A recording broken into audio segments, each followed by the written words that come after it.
Hi hello friends, ಚೇತನ study infinity ಚಾನಲ್ಗೆ ಸ್ವಾಗತ. ನಾನು ಚೇತನ್. ಇವತ್ತಿನ ವಿಡಿಯೋದ್ರಲ್ಲಿ ನಾವು ಕನ್ನಡ ಸ್ಪೆಸಿಫಿಕ್ ಪೇಪರ್ ಕನ್ನಡ ಅದ್ರ ಬಗ್ಗೆ ನಾವು ಓದೋಣ. ಅಂದರೆ ಆಲ್ರೆಡಿ ನಾನು ಭಾಳಷ್ಟು ಕ್ಲಾಸಸ್ ಹಾಕಿದ್ದೀನಿ, ಓಕೆನಾ. ಸೊ ಇದು ಕನ್ನಡ ಗ್ರಾಮರ್ ರಿಲೇಟೆಡ್ ಕ್ಲಾಸು. ಇವತ್ತಿನ ಕ್ಲಾಸ್ ಬಂದು ನಾವು ಕನ್ನಡ ಗ್ರಾಮರ್ ರಿಲೇಟೆಡ್ ಮಾಡೋಣ. ಅದಾದಮೇಲೆ ನಾವು ಕನ್ನಡ ಸಾಹಿತ್ಯನೂ ಸಹ ಕವರ್ ಮಾಡೋಣ. ಸೊ ಹಾಗಾಗಿ ಗ್ರಾಮರ್ ರಿಲೇಟೆಡ್ ಯಾರು ಇನ್ನೂ ವಿಡಿಯೋ ನೋಡಿಲ್ವೋ ದಯವಿಟ್ಟು ಮುಂಚೆ ಮಾಡಿರೋ ವಿಡಿಯೋನ ನೀವು ತಪ್ಪದೇ ನೋಡಿ. ಹಾಗೆ ಈ ವಿಡಿಯೋ ಇನ್ನು ಕಂಟಿನ್ಯೂಷನ್ ಆಗುತ್ತೆ, ಓಕೆ. ಸೊ ಹಾಗೆ ಕನ್ನಡ ಪೇಪರ್ ಅನ್ನೋದು ಭಾಳ ಇಂಪಾರ್ಟೆಂಟ್ ಆಗುತ್ತೆ. ಎಲ್ಲೇ ನಿಮಗೆ ಈ ಕನ್ನಡ ಯೂಸ್ಫುಲ್ ಆಗುತ್ತೆ ಅಂತ ಹೇಳಕ್ಕೆ ಬಂದರೆ, ಒಂದು ಲ್ಯಾಂಡ್ ಸರ್ವೇರ್ ಎಕ್ಸಾಮ್ಗೆ ನಿಮಗೆ ಕಡ್ಡಾಯ ಕನ್ನಡ ಪೇಪರ್. ಬರೀ ಲ್ಯಾಂಡ್ ಸರ್ವೇರ್ ಎಕ್ಸಾಮ್ ಅಂತಲೇ ಅಲ್ಲ, KPSC ನಡೆಸುವ ಕಡ್ಡಾಯ ಕನ್ನಡ ಪೇಪರು. ಆಮೇಲೆ ಗ್ರೂಪ್ ಸಿಯಲ್ಲಿ ನಿಮಗೆ ಕನ್ನಡನೇ ನಿಮಗೆ ಮಾರ್ಕ್ಸ್ ಇದೆ, 35 ಮಾರ್ಕ್ಸ್ ಇದೆ, ಓಕೆನಾ. ಸೊ ಈ PDO ಎಕ್ಸಾಮ್ಗೆ, ವಿಲೇಜ್ ಅಕೌಂಟೆಂಟ್ ಎಕ್ಸಾಮ್ಗೆ, ಹಾಗೆ GPSTR ಎಕ್ಸಾಮ್ಗೂ ಸಹ ನಿಮಗೆ ಇದೆ. ಸೊ ಭಾಳಷ್ಟು ಎಕ್ಸಾಮ್ಸ್ ಬರೋದ್ರಲ್ಲಿದೆ. ಒಂದಷ್ಟು ಆಲ್ರೆಡಿ ಡೇಟ್ ಕೊಟ್ಟಿದ್ದಾರೆ PDO, ವಿಲೇಜ್ ಅಕೌಂಟೆಂಟ್ಗೆ. ಸೊ ಹಾಗಾಗಿ ನಾವು ನಮ್ಮ ಪ್ರಿಪ್ರೇಷನ್ನ ನಾವು ಮಾಡಬೇಕಾಗುತ್ತೆ, ಓಕೆ. ಸೊ ಈ ವಿಡಿಯೋದ್ರಲ್ಲಿ ನಾವು ಸಂಧಿ ಪ್ರಕರಣ ಕಂಪ್ಲೀಟ್ ಮಾಡೋಣ, ಹಾಗೆ ಇನ್ನು ಮುಂದುವರೆದು ನೋಡೋಣ, ಓಕೆ. ಸೊ ಇನ್ನು ಯಾರ್ಯಾರು ನನ್ನ ಚಾನಲ್ಗೆ ಸಬ್ಸ್ಕ್ರೈಬ್ ಆಗಿಲ್ವೋ ದಯವಿಟ್ಟು ಸಬ್ಸ್ಕ್ರೈಬ್ ಆಗಿ. ನಿಮಗೆ ನನ್ನ ವಿಡಿಯೋ ಅಪ್ಲೋಡ್ ಮಾಡ್ತಾ ಇದ್ದಂಗೆ ನಿಮಗೆ ಬೆಲ್ ಐಕನ್ ಪ್ರೆಸ್ ಮಾಡಿದ್ರೆ ಇಮಿಡಿಯೇಟ್ಲಿ ನೋಟಿಫಿಕೇಶನ್ ಬರುತ್ತೆ. ಹಾಗೆ ನೀವು ಫಾಲೋ ಮಾಡ್ಬೋದು. ಹಾಗೆ ಈ ವಿಡಿಯೋಗೆ ಒಂದು ಲೈಕ್ ಕೊಡಿ. ಹಾಗೆ ನನ್ನ ವೀಡಿಯೋಸ್ನ ನೀವು ತಪ್ಪದೆ ಶೇರ್ ಮಾಡಿ ಅಂತ ಹೇಳ್ತಾ ಈ ವಿಡಿಯೋನ ನಾವು ಸ್ಟಾರ್ಟ್ ಮಾಡೋಣ. ಹೇಳ್ದಂಗೆ ನಾವು ಸಂಧಿ ಪ್ರಕರಣ ಇಂದ ಸ್ಟಾರ್ಟ್ ಮಾಡೋಣ ಇವತ್ತು. ಸೊ ಸಂಧಿ ಪ್ರಕರಣ ಅಂದರೆ ಏನು ಅಂದರೆ, ನಾವು ಮಾತಾಡ್ತಿರ್ತೀವಿ ಅಲ್ಲ, ಅವಾಗ ಆ ಶಬ್ದಗಳನ್ನ ನಾವು ಬಿಡಿಬಿಡಿಯಾಗಿ ಹೇಳೋದಿಲ್ಲ. ಉದಾಹರಣೆಗೆ ನಾವು ಊರು ಅಂತ ಹೇಳೋದಿಲ್ಲ. ಏನು ಹೇಳ್ತೀವಿ? ಊರು ಅಂತ ಹೇಳ್ತೀವಿ. ಅಂದರೆ ನಾವು ಕೂಡಿಸಿ ಹೇಳ್ತೇವೆ ಅಲ್ಲ, ಬಿಡಿಸಿ ನಾವು ಹೇಳೋದಿಲ್ಲ, ಕೂಡಿಸಿ ಹೇಳ್ತೇವೆ. ಸೊ ಇದೇ ಥರ ಬಹಳಷ್ಟು ಎಕ್ಸಾಂಪಲ್ಸ್ ಇದೆ. ಯಾವುದಾದ್ರು ಅಂದರೆ ಅವನಲ್ಲಿ ಅಂತ ಹೇಳ್ತೀವಿ, ಅವನು ಪ್ಲಸ್ ಅಲ್ಲಿ, ಓಕೆನಾ. ಇಲ್ಲಿ ಅವನು ಅನ್ನೋದು ಪ್ರಕೃತಿ ಆಗುತ್ತೆ, ಪ್ರತ್ಯಯ ಬಂದು ಅಲ್ಲಿ ಬರುತ್ತೆ. ಇವೆರಡು ಕೂಡಿಸಿದ್ರೇ ನಮಗೆ ಒಂದು ರೂಪ ಸಿಗೋದು. ಹಾಗೆ ಆಡಿಸು, ಆಡು ಪ್ಲಸ್ ಇಸು, ಮರ ಪ್ಲಸ್ ಅನ್ನು, ಮರವನ್ನು, ಈ ಮರವನ್ನು ಕಡಿತರು ಅಥವಾ ಈ ಸಸಿಯನ್ನು ನೆಟ್ಟಿದರು ಅಂತ ಹೇಳ್ತೀವಿಲ್ಲ, ಆ ಥರ. ಪುಸ್ತಕ ಪ್ಲಸ್ ಇಂದ, ಪುಸ್ತಕದಿಂದ. ದೇವರು ಪ್ಲಸ್ ಹೀಗೆ, ದೇವರಿಗೆ. ಇವೆಲ್ಲ ಕೂಡಿಸಿ ಬರೋವಂಥದ್ದು. ಸೊ ಇಲ್ಲೇ ನಿಮಗೆ ಸಂಧಿ ಬಗ್ಗೆ ಗೊತ್ತಾಗೋದು. ಹಾಗಾದ್ರೆ ಸಂಧಿ ಇದ್ರೇನು ಅಂತ ಅಂದರೆ, ಎರಡು ಅಕ್ಷರಗಳು ಪರಸ್ಪರ ಯಾವ ಕಾಲ ವಿಳಂಬವೂ ಇಲ್ಲದೆ ಸೇರೋದಕ್ಕೆ ಸಂಧಿ ಅಂತ ಹೇಳುತ್ತೇವೆ. ಅಂದರೆ ನಾವು ಈ ವರ್ಡ್ನ ಹೇಳೋವಾಗ ಅಥವಾ ಈ ಪದವನ್ನು ಹೇಳೋವಾಗ ಯಾವುದೇ ಒಂದು ಸ್ವಲ್ಪ ಟೈಮ್ ಕೊಡೋದಿಲ್ಲ ನಾವು, ಕಂಟಿನ್ಯೂಸ್ ಆಗಿ ಹೇಳ್ಬಿಡ್ತೇವೆ. ಅದನ್ನು ನಾವು ಸಂಧಿ ಅಂತ ಹೇಳ್ತೇವೆ. ಹಾಗೆ ಇದರಲ್ಲಿ ಕನ್ನಡ ಸಂಧಿಗಳು ಮತ್ತು ವ್ಯಂಜನ ಸಂಧಿಗಳು ಅಂತ ಎರಡು ಥರ ಬರುತ್ತೆ. ಸೊ ಈ ಸ್ವರ ಸಂಧಿ ಅಂತ ಏನು ಅಂತ ಬಂದರೆ, ಸ್ವರದ ಮುಂದೆ ಸ್ವರ ಬಂದರೆ ಅದನ್ನು ಸಂಧಿ ಆದರೆ ಅದನ್ನು ಸ್ವರ ಸಂಧಿ ಅಂತ ಹೇಳ್ತೇವೆ. ಇನ್ನು ವ್ಯಂಜನ ಅಂದರೆ ಸ್ವರ ಪ್ಲಸ್ ವ್ಯಂಜನ ಸೇರಿದ್ರೆ ವ್ಯಂಜನ ಸಂಧಿ ಬರುತ್ತೆ. ಹೀಗೆ ಇನ್ನು ಜಾಯಿನ್ ಆಗೋದಕ್ಕೆ ಅಥವಾ ಸಂಧಿ ಕಾರ್ಯ ಆಗೋದಕ್ಕೆ ನಾವು ಸಂಧಿ ಕಾರ್ಯ ಅಂತ ನಾವು ಹೇಳ್ತೇವೆ. ಮೊದಲನೇದಾಗಿ ನಾವು ಕನ್ನಡ ಸಂಧಿನ ನೋಡೋಣ. ಈ ಕನ್ನಡ ಸಂಧಿ ಅಂದರೆ ಕನ್ನಡ ಪದಗಳಿಂದ ಬಂದಿರೋದು. ಮೊದಲನೇದಾಗಿ ಲೋಪ ಸಂಧಿ. ಲೋಪ ಆಗದಿದ್ರೆ ಯಾವುದೋ ಒಂದು ವರ್ಡು ಲೋಪ ಆಗುತ್ತೆ ಕೊನೆಯಲ್ಲಿ. ಉದಾಹರಣೆಗೆ ನಾವು ಇಲ್ಲಿ ನೋಡೋಣ, ಊರು ಪ್ಲಸ್ ಅಲ್ಲಿ, ಊರಲ್ಲಿ, ಓಕೆನಾ. ಊರು ರೂ ಊ ಇದೆ ಇಲ್ಲಿ, ಪ್ಲಸ್ ಅಲ್ಲಿ ಊರಲ್ಲಿ, ಇಲ್ಲಿ ಊಕಾರ ಲೋಪ ಆಗಿದೆ. ಇನ್ನು ಬೇರೆ ಇಲ್ಲಿ ಬೇರೆ ಪ್ಲಸ್ ಒಬ್ಬ, ಬೇರೊಬ್ಬ, ಓ ಬಂದ್ಬಿಟ್ಟಿದೆ, ಹೊಟ್ಟೆ ಹೋಯ್ತು ಅಲ್ವಾ, ಆ ಥರ. ಅವನ್ನ ಆ ಇದೆ ಇಲ್ಲಿ, ಆ ಪ್ಲಸ್ ಊರು, ಅವನೂರು. ಈ ಥರ ಪೂರ್ವ ಪದ, ಇದು ಪೂರ್ವ ಪದ ಆಗುತ್ತೆ, ಇದು ಉತ್ತರ ಪದ ಆಗುತ್ತೆ. ಪೂರ್ವ ಪದದ ಸ್ವರದ ಅರ್ಥ ಏನು, ಈ ಸ್ವರದ ಅರ್ಥ ಏನು ನಿಮಗೆ ಬದಲಾಗೋದಿಲ್ಲ, ಓಕೆನಾ. ಆದರೆ ಕೊನೆಯಲ್ಲಿರೋ ಅಕ್ಷರ ಮಾತ್ರ ಲೋಪ ಆಗುತ್ತೆ, ಕೊನೆಯಲ್ಲಿರೋ ಅಕ್ಷರ ಮಾತ್ರ ಲೋಪ ಆಗುತ್ತೆ. ಇಂಥ ಸಂಧಿನ ನಾವೇನು ಹೇಳ್ತೀವಿ?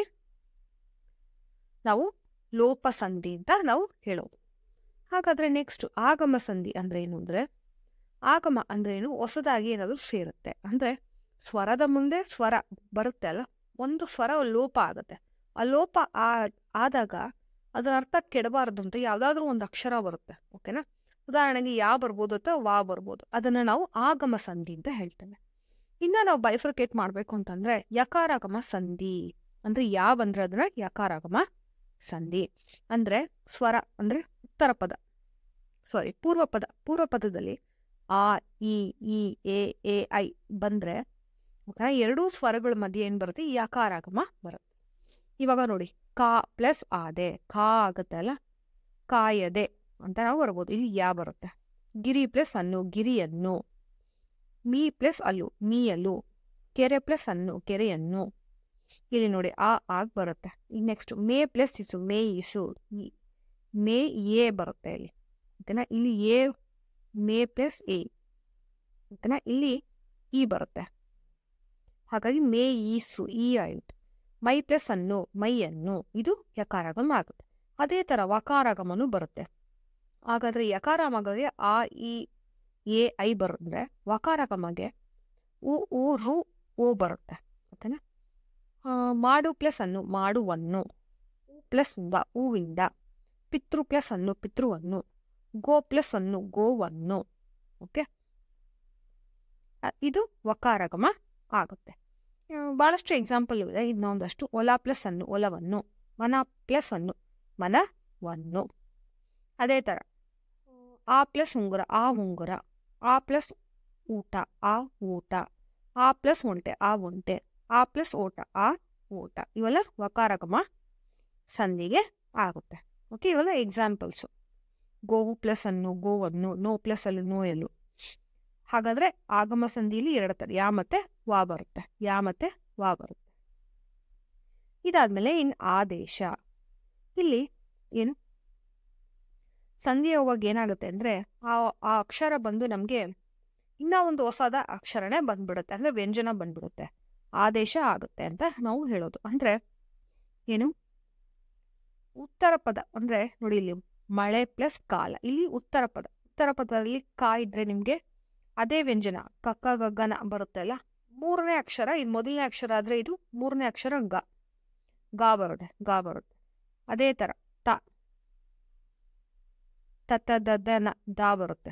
ಓಕೆ, ಸೊ ಯಾವ ಅಕ್ಷರ ಇದೆಯೋ ಅದೇ ವ್ಯಂಜನ ಅಲ್ಲಿ ಮೂರನೇ ಅಕ್ಷರ ನಮ್ಗೆ ಆದೇಶ ಆಗಿ ಬರುತ್ತೆ. ಅದನ್ನ ನಾವು ಆದೇಶ ಸಂಧಿ ಅಂತ ಹೇಳ್ತೇವೆ. ಇಲ್ಲಿ ಗಕಾರ, ದಕಾರ, ಬಾಕಾರ. ಕ ತ ಪ ಬದಲಾಗಿ ಗ ದ ಬ ಬರುತ್ತೆ ಅಂತ ನಾವು ಹೇಳ್ಬೋದು. ಓಕೆ, ಉದಾಹರಣೆಗೆ ಉಳ್ಳು ಪ್ಲಸ್ ಕಾವಲು. ಕಾಗೆ ಗಾ ಬಂದಿದೆ. ಎಳೆ ಪ್ಲಸ್ ಕರು, ಎಳೆ ಕರು. ಮೈ ಪ್ಲಸ್ ತೊಳೆ, ಮೈ ತೊಳೆ. ಕಣ್ ಪ್ಲಸ್ ಬನಿ, ಕಂಬನಿ. ಬೆನ್ ಪ್ಲಸ್ ಬತ್ತು, ಬೆಂಬತ್ತು. ಮನೆ ಪ್ಲಸ್ ಕಟ್ಟು, ಮನೆ ಕಟ್ಟು. ತಲೆ ಪ್ಲಸ್ ಕಟ್ಟು, ತಲೆ ಕಟ್ಟು. ಇವೆರಡು ಎಕ್ಸಾಂಪಲು ಏನು ಬೇರೆ ಅಕ್ಷರ ಬಂದಿಲ್ಲ, ಆದ್ರೂ ಸಹ ಅದೇ ಅಕ್ಷರ ಬಂದಿದೆ. ಓಕೆನಾ, ಇವೆರಡು ಡಿಫ್ರೆಂಟ್ ಎಕ್ಸಾಂಪಲ್, ಈಗ ನೋಟ್ ಡೌನ್ ಮಾಡ್ಕೊಳ್ಳಿ. ಇದೇ ತರ ಏನು ಸಮಾಸದಲ್ಲೂ ಬರುತ್ತೆ. ಓಕೆ, ಸಮಾಸನ ನಾವು ಮುಂದೆ ನಾವು ನೋಡೋಣ.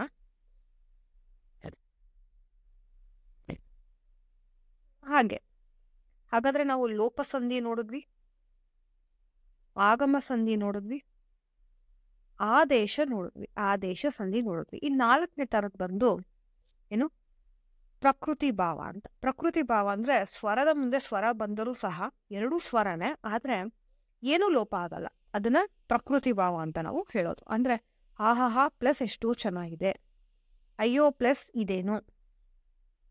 ಅಥವಾ ಪ್ಲುಪ್ತ ಸ್ವರ ಬರುತ್ತೆ, ಅಂದ್ರೆ ದೇವರೇ ಇನ್ನೇನು ಕತೆ, ಅಮ್ಮ ಆಹಾಹಾ, ಅಯ್ಯೋ ಅಕಟ, ಓ ಛೇ, ಇವೆಲ್ಲ ಪ್ಲುಪ್ತ ಸ್ವರದಿಂದ ಬರೋದು.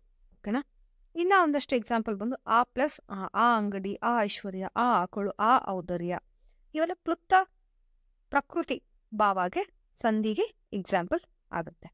ಓಕೆ, ಸೊ ಇಷ್ಟು ಕನ್ನಡ ಸಂಧಿಗಳಿಗೆ ವಿಧಗಳು, ಅದರದ್ದು ಒಂದೊಂದು ಎಕ್ಸಾಂಪಲ್.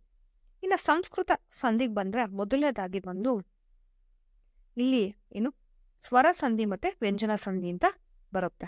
ಓಕೆ, ಇದರಲ್ಲಿ ಸ್ವರ ಸಂಧಿ ಅಂತ ಬಂದ್ರೆ ಸ್ವರಗಳನ್ನ ಉಪಯೋಗಿಸಿರೋದು. ಅಂದ್ರೆ ಸವರ್ಣ ದೀರ್ಘ ಸಂಧಿ ಮೊದಲನೇ ಎಕ್ಸಾಂಪಲ್.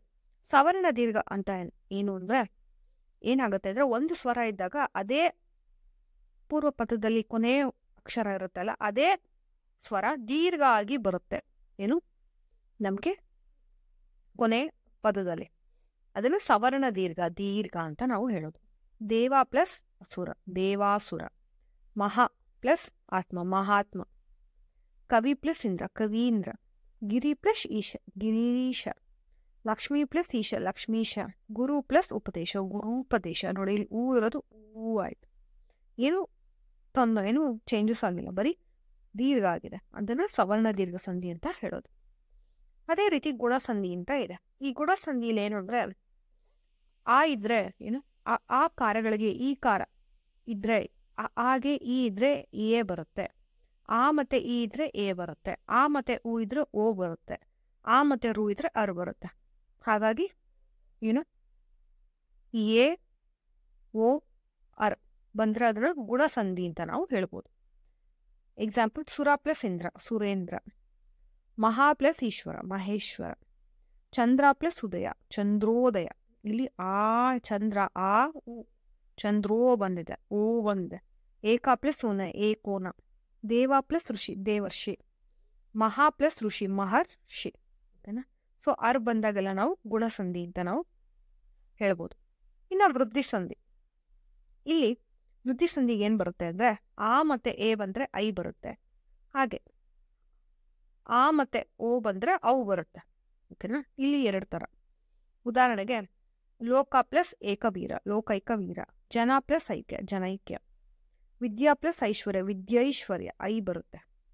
ಜಲ ಪ್ಲಸ್ ಓಗ, ಜಲೌಗ, ಅವು ಬರುತ್ತೆ. ಓಕೆನಾ? ಐ ಮತ್ತೆ ಅವು ಬಂದಾಗೆಲ್ಲ ವೃದ್ಧಿ ಸಂಧಿ ಅಂತ ನೀವು ನೆನ್ಪಿಟ್ಕೊಳ್ಳಿ. ಘನ ಪ್ಲಸ್ ಔದರ್ಯ, ಘನೌದರ್ಯ.